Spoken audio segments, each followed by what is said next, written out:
Damning new figures reveal the scale of the asylum crisis, with over 175,000 living in limbo as they await a decision and fears Home Office failings are pushing people underground.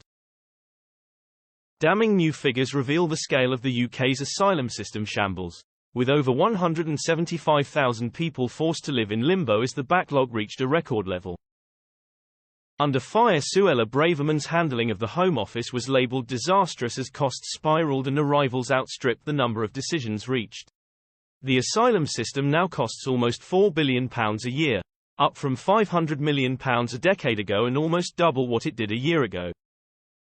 In the year to June there were 78,768 asylum applications, relating to 97,390 people, but just 23,702 initial decisions. 4 in 10 asylum seekers arrived by small boat in that time as the government grapples with Rishi Sunak's pledge to stop dangerous channel crossings. The data reveals 7 people from Rwanda were granted protection last year, despite the government heading for a court showdown claiming it is a safe country. And experts fear Home Office handling of the crisis means people are being pushed underground.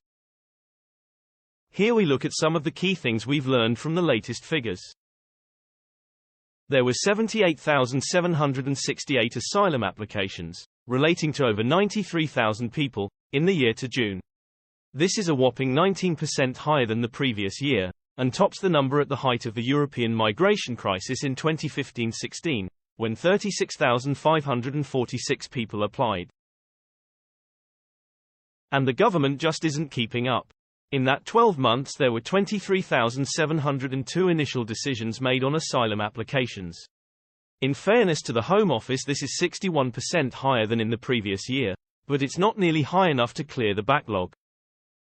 Cost of asylum system nearly doubled in a year. Today's figures show that Home Office spending on asylum in the UK in 2022-23 stood at £3.97 billion, nearly double the £2.12 billion the year before.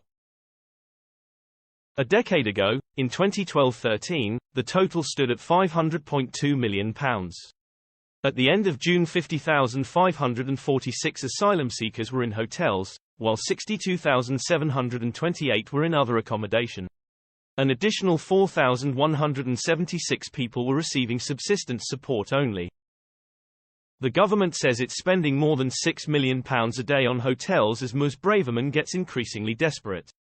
A 500-capacity barge, the Bibby Stockholm, is currently sitting empty in Portland, Dorset, after Legionella bacteria was found on board, while the Home Secretary has also mooted forcing people into marquees. 4 in 10 asylum seekers arriving by small boat. In the 12 months to the end of June, the Home Office said 52,530 people entered the UK by irregular means. Of these, 85% came via small boats. Small boat arrivals accounted for 41% of all asylum claims, with 1,000 boats detected in that time. But just 1% of people who made the dangerous crossing over the channel had received a first decision by June. The number of crossings has rocketed in recent years. In 2018, when they started being recorded, there were 299. This rose to 1,843 the following year, and in 2022 there were 45,774. There had been 11,433 by June this year, but this number has since passed 18,000.